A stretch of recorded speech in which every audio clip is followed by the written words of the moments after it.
সবচেয়ে বেশি আত্মমর্যাদা আল্লাহ রাব্বুল আলামিনের জাতে পাকের। তাহলে তিনি কিভাবে আমাদের এই সোহাবত এগুলো নেবেন?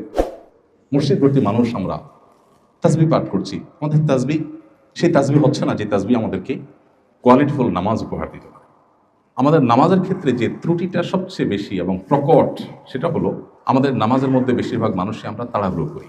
আমাদের নামাজের মধ্যে ধীরস্থিরতা খুব কম। নামাজ নিয়ে যদি আমরা এখানে যত মানুষ আছি সবাইকে একটা করে ফর্ম দেওয়া হয় বা কাগজ কলম দেওয়া হয় যে আপনি আপনার নামাজের কোন জায়গাটা নিয়ে আপনার স্যাটিসফ্যাকশন নাই, আপনি কোন জায়গাটা নিয়ে আপনার অভিযোগের জায়গা, নিজের প্রতি নিজের অভিযোগ যে আমার নামাজের এই জায়গাটা নিয়ে আমি তৃপ্ত না, তাহলে আমার মনে হয় বেশিরভাগ মানুষই বলবেন মনোযোগ নাই আমাদের। আমি কি সঠিক বলেছি? আমাদের মনোযোগ নিয়ে আমাদের সবচেয়ে বেশি অভিযোগ নিজের ব্যাপারে, যে আমি নামাজ পড়ে আসলে মনোযোগটা থাকে না, অন্যদিকে মন চলে যায়। এই অভিযোগটা যথার্থ এবং এই অভিযোগ থাকা উচিত, কিন্তু আমরা আমাদের নামাজের যে পরিমাণ তাড়াহুড়ো করি, ওই তাড়াহুড়ো করাটা নামাজের কোয়ালিটিকে যতটা নষ্ট করে দেয়, এই মনোযোগহীনতার চাইতে সেটা অনেক বেশি ক্ষতিকর আমাদের জন্য। সেটা আমরা অনেকে জানিও না।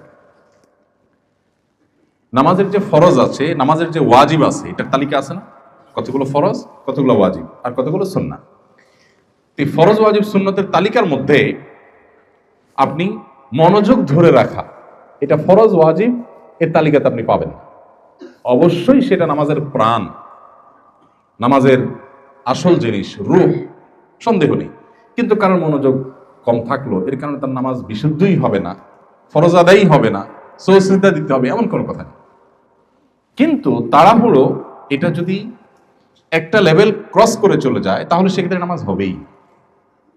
কারণ নামাজের মধ্যে ধীরস্থিরতা মিনিমাম একটা লেভেল পর্যন্ত থাকা, এটা হাম্বলি ফুকাহে কেরামের মতে ফরজ, হানাফি মাযহাব এর উলামায়ে কেরামের মতে ওয়াজিব। তার মানে সব উলামায়ে কেরাম একমতের আবশ্যক। মাত্রা নিয়ে মত পার্থক্য আছে। যেহেতু এদেশে আমরা বেশিরভাগ মানুষ হানাফি ফিকহ ফলো করি, অতএব ওয়াজিব তো নিশ্চিত। বরং অনেক ইমামদের মতে, সৌদি আরবের আলেমদের মতে এটাও ফরজ। তাহলে এই যে নামাজের মধ্যে তাড়াহুড়ো করা, এটা নামাজকে নষ্ট পর্যন্ত করে দিতে পারে। অথচ বেশিরভাগ মানুষের মধ্যে আমাদের এই রোগটা, ব্যাধিটা আছে। এই ব্যাধিটা সম্পর্কে আমাদের অনেকের খবরও নেই, আমরা জানি না যে ব্যাধিটা আমার মধ্যে আছে। এমনকি যারা আমরা মনোযোগ নিয়ে অভিযোগ করি যে আমার মনোযোগ ঠিক থাকে না, মনোযোগ ধরে রাখতে পারি না, আমার নিজের ক্ষুদ্র অভিজ্ঞতা, আমি দেখেছি যে যদি কেউ নামাজ খুব বেশি সময় নিয়ে আদায় করতে পারেন, ধীরস্থিরতার সাথে আদায় করতে পারেন, তার নামাজে মনোযোগ অটোমেটিক চলে আসে। এটা আপনি আজকে থেকে ট্রাই করতে পারেন। আপনার 2 রাকাত নামাজের জন্য ধরা যাক আপনি 3 মিনিট বরাদ্দ করেন, আপনি আজ থেকে 2 রাকাত নামাজের জন্য 5 মিনিট বরাদ্দ করেন। 4 রাকাত নামাজ পড়তে আপনার 5-6 মিনিট সময় লাগে, আজকে থেকে আপনি 10 মিনিট টাইম বরাদ্দ করেন। রুকুতে যে পরিমাণ সময় আপনি অন্য সময় দেন, আজকে থেকে একটু বাড়িয়ে দেন। সেজদায় যে পরিমাণ সময় দেন, আজকে সেটাকে ডাবল করে দেন। 2 সেজদার মাঝখানে উঠে বসা এবং সেখানে দোয়া আছে। এই দোয়া মিন জাওয়ামিআল আদইয়া, অল্প কথায় দুনিয়ার সব, আখিরাতের সব চাওয়া হয়ে যায়, মাত্র 4-5টি বাক্যে সব চাওয়া হয়ে যায়। ছোট ছোট কয়েকটা দোয়া, রব্বিগফিরলি ওয়ারহামনি ওয়াহদিনি ওয়াআফিনি ওয়ারফা'নি ওয়াজবুরনি ওয়ারযুকনি। কয়েকটা হাদিসের সন্নিবেশ করলাম। এই সবগুলো শব্দ এক হাদিসে নেই, কয়েক হাদিসে কয়েকটা শব্দ আছে, সবগুলো ঘুরে ফিরে এগুলোই, এর মধ্যেই সব। এখানে আল্লাহর কাছে ক্ষমা চাওয়া হচ্ছে, ক্ষতিপূরণ চাওয়া হচ্ছে, কোনো ক্ষতি হলে যেন আল্লাহ পোষায় দেন, রিজিক চাওয়া হচ্ছে, মর্যাদা চাওয়া হচ্ছে, রিজিক, দুনিয়ার সমস্যা, আখিরাতের সমস্যা, সব সমস্যার সমাধান চাওয়া হচ্ছে 2 সিজদার মাঝখানে। এখানে যেন নবী করিম সাল্লাল্লাহু আলাইহি ওয়াসাল্লাম দোয়া শিখিয়েছেন। কেন শিখিয়েছেন? তার মানে দোয়া করার একটা জায়গায়। ফারিজ আমরা বেশিরভাগ মানুষ দেখবেন সিজদা থেকে উঠে বসেই আবার সিজদা দৌড় দিচ্ছে। এটা দোয়ার একটা জায়গা। এখন আপনি দোয়া পড়ছেন, ঠিক আছে, কিন্তু আমি যদি একটু দেখাই দোয়া পড়ার স্টাইলটা। ধরেন সিজদা থেকে আপনি উঠলেন, উঠতে উঠতে আপনি শুরু করলেন রব্বিগফিরলি ওয়ারহামনি ওয়াহদিনি, আবার আল্লাহু আকবার বললেন। একে দ্রুততার সাথে বললেন, আরেকটা হলো উঠতে উঠতে বললেন, যেতে যেতে বললেন। এবার আসেন, এটাকে আমরা জাগতিক একটা চাওয়ার সাথে মিলাই। আপনি আপনার এলাকার এমপি সাহেবের কাছে গেছেন একটা গুরুত্বপূর্ণ চাওয়া নিয়ে, আপনার এলাকাবাসী দরকারি একটা জিনিস আছে বা কয়েকটা জিনিস আছে। এমপি সাহেবের কাছে যাওয়ার সময় উনি বসে অপেক্ষা করছেন, মিটিংয়ের টাইম সেট হয়েছে, আপনারা নেতারা গেলেন। ঢুকতে ঢুকতে বললেন এমপি সাহেব আমাদের আসলে সুয়েজ লাইনের সমস্যা আছে, এই সমস্যা আছে, আমাদের অনেকগুলো সমস্যা আছে। ঢুকতে ঢুকতে বললেন, তারা অবশ্যই ঢুকতে ঢুকতে বললেন, কারণ আপনার হাতে সময় কম। ঢুকতে ঢুকতে বললেন, বলে ওখানে যা কিছু কথা বলে বাকি কথা এখনো বাকি আছে, আপনি বেরোতে বলে তাহলে এমপি সাহেব আমাদের আরো কিছু সমস্যা আছে, আপনি এটা বলতে বলতে বাইরে হলেন, কারণ আপনি অনেক ব্যস্ত। কি বলেন এমপি সাহেব ইমপ্রেশনটা কেমন হবে? পাগল নাকি? মানুষ এসে দরখাস্ত নিয়া, হাদিয়া তোফা নিয়া বসে থেকে তার জিনিস নিতে পারে না। ঢুকতে ঢুকতে আলাপ শুরু করছে, যাইতে যাইতে আলাপ করতেছে, কোনো কেয়ার নাই, গুরুত্ব নাই। ফাউল। আমি কি সঠিক বলেছি? তাহলে কিভাবে আমরা আশা করি যে আল্লাহ রাব্বুল আলামিনের কাছে আমরা যাইতে যেতে পথে পথে দোয়া করব, কোনো ইহতেমাম নাই, কোনো স্থিরতা নাই, কোনো মনোযোগ নাই, কোনো আকুতি নাই, হৃদয় নিংড়ানো দোয়া নাই, কলিজার ছেঁড়া চাওয়া নাই? কিভাবে আমরা আশা করি যে আল্লাহ রাব্বুল আলামিন আমার এটা পূরণ করে দিবেন? দুনিয়ার একজন এমপির যদি এতটুকু আত্মসম্মান থাকে, ইন্নাল্লাহা গায়ুর, নবী সাল্লাল্লাহু আলাইহি ওয়াসাল্লাম বলেছেন, আল্লাহ রাব্বুল আলামিনের আত্মসম্মান সবচেয়ে বেশি, আত্মমর্যাদা সবচেয়ে বেশি আল্লাহ তাআলা। এই জন্য আল্লাহর সঙ্গে কেউ যদি কাউকে শিরক করে, আল্লাহকেও খুশি করতে চায়, আবার বান্দাকেও খুশি করতে চায়, তখন আল্লাহ বলেন, বান্দা তুমি যেহেতু আরেকজনকে খুশি করার চিন্তা করছো আমার পাশাপাশি, আমি আসলে কোনো শিরক পছন্দ করি না, আমি আত্মসম্মান বুঝি, সো তুমি তাকেই খুশি করো, সে খুশি হোক, আমি তোমার উপর খুশি হব। তাহলে আমাদের নামাজকে যদি আমরা পোস্টমর্টেম করা শুরু করে দেই, দেখা যাবে ওয়াল্লাহি বেশিরভাগ মানুষ আমাদের নামাজ টিকছে না। এই নামাজ আখিরাতে আল্লাহর কাছে আমাদেরকে মুক্তি এনে দেওয়া তো অনেক পরের কথা, নামাজের যে জাগতিক উপকারিতা থাকার কথা, যেমন ইন্নাস সালাতা তানহা আনিল ফাহশাই ওয়াল মুনকার, নামাজ মানুষকে অশ্লীলতা থেকে, অন্যায় কাজ থেকে বিরত রাখে, এই কাজটা হবে না। এবং আনফরচুনেটলি সেটাই আমরা দেখতে পাচ্ছি যে নামাজ পড়ছি, আবার সমস্ত অপকর্মের দুয়ারও খোলা আছে। আমার নামাজ আমাকে পরিবর্তন করছে না, নামাজ তো হক আদায় করে হচ্ছে না, নামাজ তো পড়ার মতো পড়ছি না। এই জন্য ভাইরা, আমাদের প্রথম কাজ হবে, আমরা সবাই, আমার সময় তো ওলামা একরাম সাহেবদেরকে বলবো, মুয়াজ্জিন সাহেবদেরকে বলবো, আমরা সবাই আমাদের নামাজকে সুন্দর করা, এটা হবে আমাদের প্রথম প্রায়োরিটি এবং প্রথম চ্যালেঞ্জের কাজ। আমরা কিন্তু আদর্শ মসজিদের কথা বলছি, আদর্শ মুসল্লির কথা বলছি, আমরা কিন্তু আমাদের ইমান আমল এখান থেকে হেফাজত করে নিয়ে যাওয়ার কথা বলছি, এই দুর্গগুলোকে শক্তিশালী দুর্গ হিসাবে গড়ে তোলার কথা বলছি। এর জন্য আমাদের প্রথম পদক্ষেপ হবে কি? আমাদের নামাজকে সবচেয়ে সুন্দর করা। এবং নামাজ সুন্দরের অংশ হিসাবে একটা মাত্র কর্মসূচির কথা বলেছি, সেটা হলো আপনি নামাজটা অধিক সময় নিয়ে করবেন, খুব ধীরস্থিরতার সাথে করবেন। হুযায়ফা ইবনুল ইয়ামান রাদিয়াল্লাহু তাআলা আনহু, তিনি এক ব্যক্তিকে দেখলেন খুব হুলস্থুল করে নামাজ পড়ছে, খুব হুলস্থুল। তখন নামাজ শেষ হওয়ার পর লোকটাকে ডাকলেন, ডেকে বললেন, তুমি এভাবে কতদিন নামাজ পড়ছো? কতদিন তুমি নামাজ পড়ছো? তখন সে লোক বললেন, 50 সানা, 50 বছর ধরে।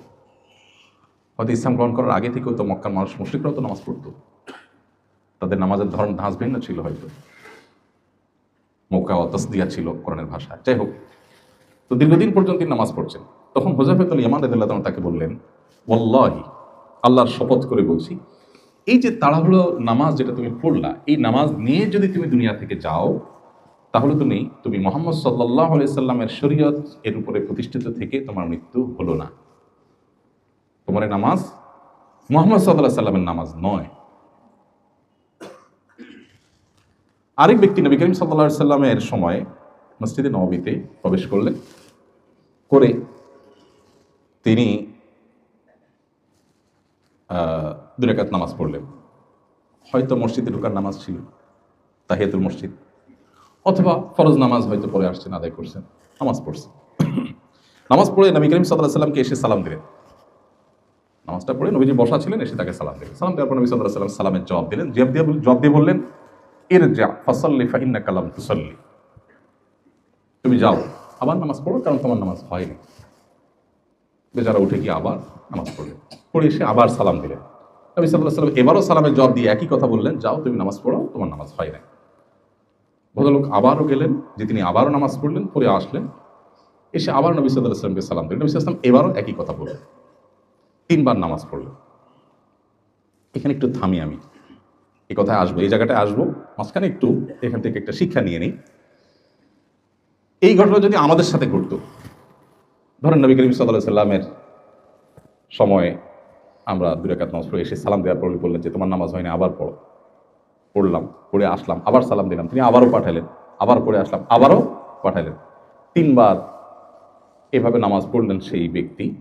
আমাদের সময় যদি হইতো আমরা কি করতাম বলেন তো? মানে একটু আমরা করি, কি হতে পারতো? হ্যাঁ, বিরক্ত হইতেন, বিরক্তি বোধ করে কি করতেন? একটা একটা রিপ্লাই তো আসতো, সে কি হতে পারতো? হ্যাঁ হ্যাঁ, না সংঘর্ষ, আল্লাহ রসুল যেহেতু ডাইরেক্ট সংঘর্ষ হয়তো হতো না। ইয়েস, কিভাবে পড়বো, এই যে সঠিক। আমরা হলে বলতাম আপনি আমাকে বলে দিলেই তো হয়, আমার এতবার নামাজ পড়াচ্ছেন, কি সমস্যা, সমস্যাটা কি? আপনি আপনার হুজুরকে দিয়ে চিন্তা করেন, আপনি ইমাম সাহেব যদি আপনাকে এই কাজটা করেন, আপনি কি করবেন? বলুন হুজুর আপনি আমার সোজা বলে দিতে পারতেন, এত আর বলার দরকার কি? আপনি বলছেন না কেন? নবী করিম সাল্লাল্লাহু আলাইহি সাল্লামের শিক্ষাদান পদ্ধতি নিয়ে বহু গবেষণা হয়েছে পৃথিবীতে, বহু পিএইচডি হয়েছে। আপনারা একটা হাদিস শুনবেন, সম্ভবত আবু যর গফার রাদিয়াল্লাহু তাআলার সাথে নবী সাল্লাল্লাহু আলাইহি সাল্লাম বের হয়েছেন। শীতকালে গাছের পাতাগুলো সব গোড়া বোটা একেবারে নরম হয়ে থাকে, একটু না দিলে চলে পড়ে। নবী সাল্লাল্লাহু আলাইহি ওয়াসাল্লাম তাকে নিয়ে ফজরের পরে বের হলেন। এরকম একটা গাছ, এর পাতা সবগুলো পেকে আছে, ঝরে পড়বে। আমাদের দেশে তো শীতের সময় খুব বেশি ঝরে পড়ে না, ইউরোপে, পৃথিবীর অন্যান্য দেশে, যে ঠান্ডা প্রধান দেশগুলোতে, জাপানে, কোরিয়াতে, অন্যান্য দেশে যারা গেছেন তারা জানেন এই শীতের সময় গাছের শুধু ইয়েটা থাকে, কঙ্কালটা থাকে, ডালগুলো থাকে, পাতা সব পড়ে সাফ হয়ে যায়, আবার নতুন পাতা গজায়। তো নবী সাল্লাল্লাহু আলাইহি ওয়াসাল্লাম এরকম প্রচন্ড ঠান্ডা, পাতাগুলো সব ঝরে পড়ার জন্য প্রস্তুত হয়ে রয়েছে, যেটা পড়ছে, উনি গাছটা ধরে জোরে ঝাঁকুনি দিলেন, সব পাতাগুলো পড়ে গেল, সামান্য কিছু হয়তো ছিল। এবার আবু যর গফার রাদিয়াল্লাহু তাআলাকে বলছেন যে আবু যর, আপনি জানতে চাইলেন না আমি কেন এই কাজটা করলাম? আপনি আমাকে জিজ্ঞেস করলেন না? এবার আবু যর গফার রাদিয়াল্লাহু তাআলা বলছেন যে রাসূলুল্লাহ কেন করেছেন? তখন নবী সাল্লাল্লাহু আলাইহি ওয়াসাল্লাম বলেছেন, এই যে গাছের পাতাগুলো নাড়া দিলাম আর সব ঝরে পড়ে গেল, কোনো আল্লাহর বান্দা যখন 5 ওয়াক্ত নামাজ সময় মতো সুন্দর করে সঠিকভাবে আদায় করেন, তার ছোটখাটো গুনাহগুলো এইভাবে ঝরে একদম সাফ হয়ে যায়।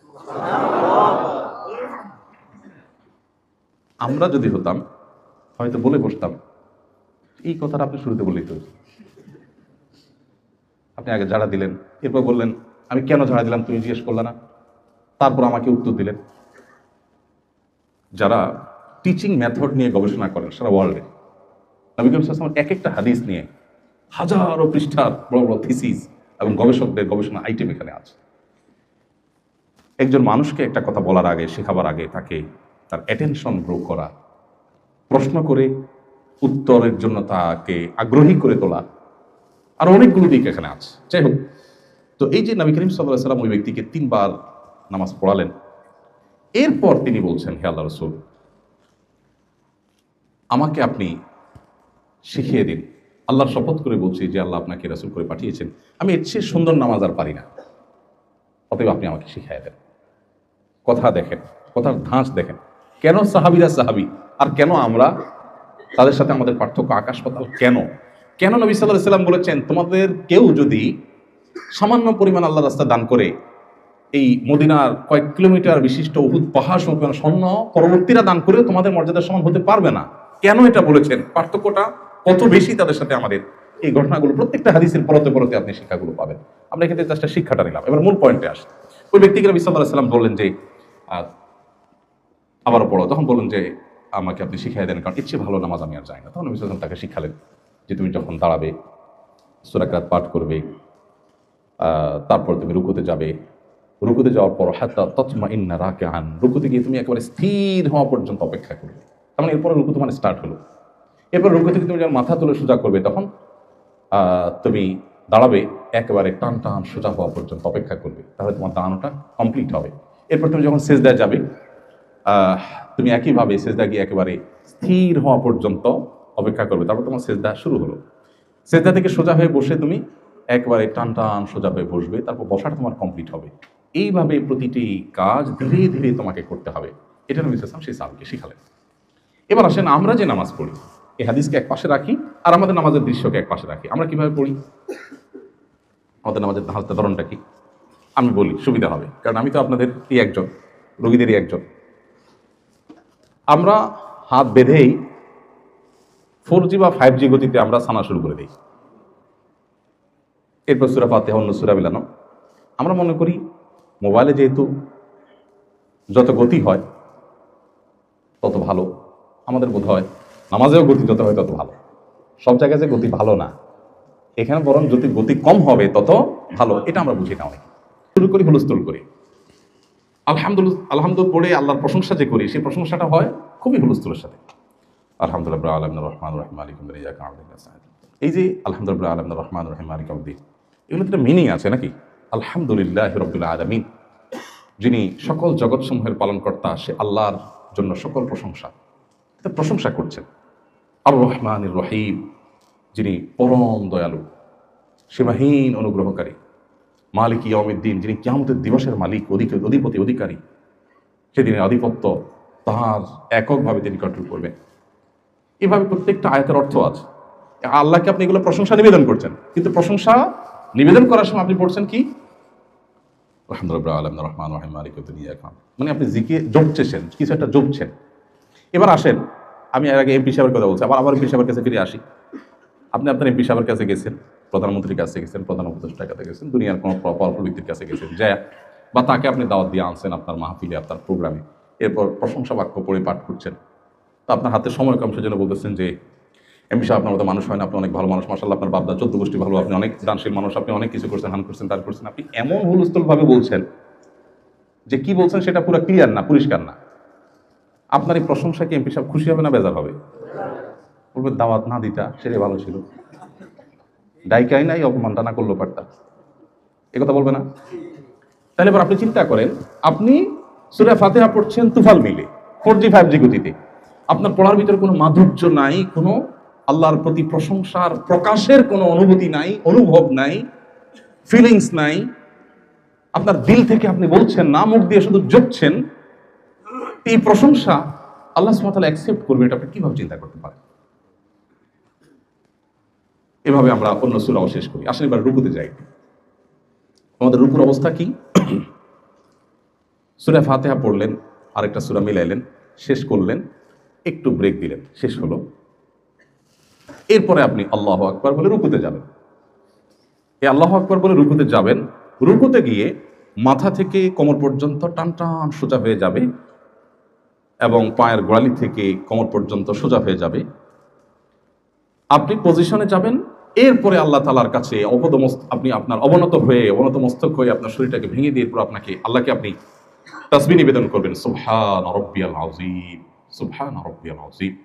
আমার মহান রবের পবিত্রতা আমি জ্ঞাপন করছি। আল্লাহকে আপনি পবিত্রতা জ্ঞাপন করছেন। এই যে সুবহান রাব্বিয়াল আযীম পড়ছেন, এইটা পড়তে গিয়ে যদি আপনি এভাবে পড়েন, সুবহান রাব্বিয়াল আযীম, সুবহান রাব্বিয়াল আযীম, সুবহান রাব্বিয়াল আযীম, সুবহান রাব্বিয়াল আযীম, সুবহান রাব্বিয়াল আযীম, তাহলে কি দাঁড়াবে? এমপি সাহেব আপনি ভালো, এমপি সাহেব আপনি ভালো, এমপি সাহেব আপনি ভালো। মানে একটু বোঝার জন্য বলছি, শুনতে কেমন শোনা যাবে ওইটা? তাহলে আল্লাহ রাব্বুল আলামিনের শানে আমরা যেটা করছি, তিনি আর কোথাকার এমপি, সেও মানুষ আমিও মানুষ, হয়তো উনি এমপি আমি এমপি না, এই তো এইটুকুর কারণে তিনি যদি এতটা অপমান বোধ করেন, এতটা তিনি কষ্ট পান, তাহলে আল্লাহ রাব্বুল আলামিন তিনি তো গায়ুব, সবচেয়ে বেশি আত্মমর্যাদা আল্লাহ রাব্বুল আলামিনের জাতে পাকের। তাহলে তিনি কিভাবে আমাদের এই সুবহানাল্লাহ এগুলো নেবেন? মসজিদ ভর্তি মানুষ আমরা তাসবিহ পাঠ করছি, আমাদের তাসবিহ সেই তাসবিহ হচ্ছে না যে তাসবিহ আমাদেরকে কোয়ালিটিফুল নামাজ উপহার দিতে পারে। আচ্ছা, এই যে তাসবিহ পাঠ করছি সেটাও হওয়ার কথা ছিল আমি আল্লাহু আকবার বলবো, রুকুতে মাথা থেকে কোমর পর্যন্ত টান টান সোজা হব, পজিশনে যাব, এরপর আমি স্টার্ট করব সুবহান রাব্বিয়াল আযীম। আচ্ছা, আমার প্রশ্ন, রুকুর তাসবিহ কখন পড়তে হয়? প্রশ্নটা কি বেশি কঠিন হয়ে গেল? রুকুর তাসবিহটা কখন পাঠ করতে হয়? রুকুতে যাওয়ার পরে। ফাইন, উত্তর সঠিক। আমরা বেশিরভাগ মানুষ সাধারণত যে প্র্যাকটিস দেখা যায় সেটা হলো আল্লাহু আকবার বলে, মানে শরীরটা বাঁকা করতে একটা সময় লাগে, পজিশনে যেতে সময় লাগে, আল্লাহু আকবার বলে ফেলতে মুহূর্তের মধ্যে, একদম বিদ্যুৎ চমকের মতো। আল্লাহু আকবার বলেই সুবহানা বলা শুরু হয়ে যায়, মানে পথে থেকেই সুবহানা রব্বিয়াল আযিমে সুবহানা শুরু হয়ে যায়। রব্বিয়াল আযিম হয়তো পজিশনে যাওয়ার পরে হয়, তাহলে প্রথম তাসবির অর্ধেক পথে আর অর্ধেক পজিশনে, দ্বিতীয় তাসবিটা হয়তো পজিশনে হয় হুলস্থুল বিদ্যুৎ গতিতে, আর 3 নম্বর তাসবিটা আবার সুবহানা বলে শুরু করে মাথা সোজা করতে করতে, তাহলে যাওয়ার পথে এক তাসবি, আসার পথে এক তাসবি, মাঝখানে এক তাসবি। তাহলে তাসবিটা কি রুকুতে হলো না পথে হলো? আমি কি বুঝাতে পারছি? আপনি দরখাস্ত জমা দেওয়ার কথা এমপি সাহেবের অফিসে, আপনি পথে দেখে বলতেছেন ভাই এই যে দরখাস্তটা, কেমন হবে জিনিসটা? পথে যদি দরখাস্ত জমা দেন, সে দরখাস্ত কি অ্যাকসেপ্ট হওয়ার কথা? আপনার তাসবিহ পড়ার কথা রুকুতে গিয়ে, আপনি তাসবিহ প্রথমটা পড়ছেন পথে, শেষেরটাও পড়ছেন পথে, মাঝখানেরটা জায়গা মতো পড়তেছেন, সেটাও তুফান মেইলে, এগুলো রুকু। রুকু থেকে ওঠার পর নবী করিম সাল্লাল্লাহু আলাইহি ওয়াসাল্লাম ওই সাহাবীকে শিখিয়েছিলেন, সম্ভবত হাদিসের ভাষ্য হলো হাত্তা তাস্তাউইয়া কায়েমান, টান টান সোজা হওয়া পর্যন্ত তোমাকে অপেক্ষা করতে হবে। এখন আপনি সামি আল্লাহু লিমান হামিদা বললে মাথাটা সোজা করতে দেরি, আবার নামাতে দেরি, পুরো সোজা হইতে দিচ্ছেন না। হওয়ার কথা ছিল আপনি সোজা হবে, সামি আল্লাহু লিমান হামিদা, সোজা হয়ে গেছেন। এবার স্টার্ট হবে রব্বানা ওয়া লাকাল হামদ, রব্বানা লাকাল হামদ। হাদিসে কয়েকভাবে আছে, কিন্তু সেটা হবে রুকু থেকে সোজা হয়ে টান টান দাঁড়িয়েছেন। এবার আপনি দাঁড়িয়ে আল্লাহকে প্রশংসা করছেন। নামাজের মূল থিমটা কি? আমি দাঁড়িয়ে প্রশংসা করেছি আল্লাহকে, এরপরে আবেগে আপ্লুত হয়ে শরীরটা ভেঙে দিয়ে আল্লাহর সামনে নুয়ে পড়ে বিনয়ে অবনত হয়ে তারপর আল্লাহর পবিত্রতা জ্ঞাপন করছি। সেভাবে কিছুক্ষণ প্রতি পবিত্রতা জ্ঞাপন করার পর আবারও আমি দাঁড়িয়ে গেলাম, দাঁড়িয়ে টান টান সোজা হয়ে এবার আল্লাহকে আবার প্রশংসা জ্ঞাপন করব, সেই প্রশংসা জ্ঞাপন করব দাঁড়িয়ে। অতএব দাঁড়িয়ে টান টান সোজা হলাম, এরপরে স্টার্ট হবে রব্বানা ওয়া লাকাল হামদ হামদান কাসীরান তাইয়িবান মুবারাকান ফীহ। প্রত্যেকটা শব্দের মিনিং আছে, সেটা বুঝে বুঝে আমি আল্লাহকে ইবাদত করব। হয়ে গেছে দান পরের তাসবিহ পড়া, এরপর আমি আল্লাহু আকবার বলে সিজদা যাব। সিজদাও কিন্তু ওই একই কাহিনী হয়, সুবহান রাব্বিয়াল আলা পথে যাইতে আসতে, মাঝখানটা তুফান মিলে 4G গতিতে, শেষ সিজদা। সিজদা থেকে উঠেও ওইরকম সোজা হয়ে টান টান হয়ে বসা বসে নাই, উঠতে দেরি যাইতে দেরি নাই। নবী করিম সাল্লাল্লাহু আলাইহি সাল্লাম এটাকে বলেছেন কানাকরিদ দিক, মোরগ যেভাবে ঠোকর দেয় আমাদের নামাজগুলো সেরকম ঠোকর। কথাগুলো এই জন্য বলছি, ওই যে নবী সাল্লাল্লাহু আলাইহি সাল্লাম বলেছেন কিয়ামতের আগে মসজিদ ভর্তি মুসল্লি হবে, একজন মুসল্লিও খুঁজে পাওয়া কঠিন হবে, পাওয়া যাবে না যে তার খুশু খুশু নামাজের মধ্যে আছে।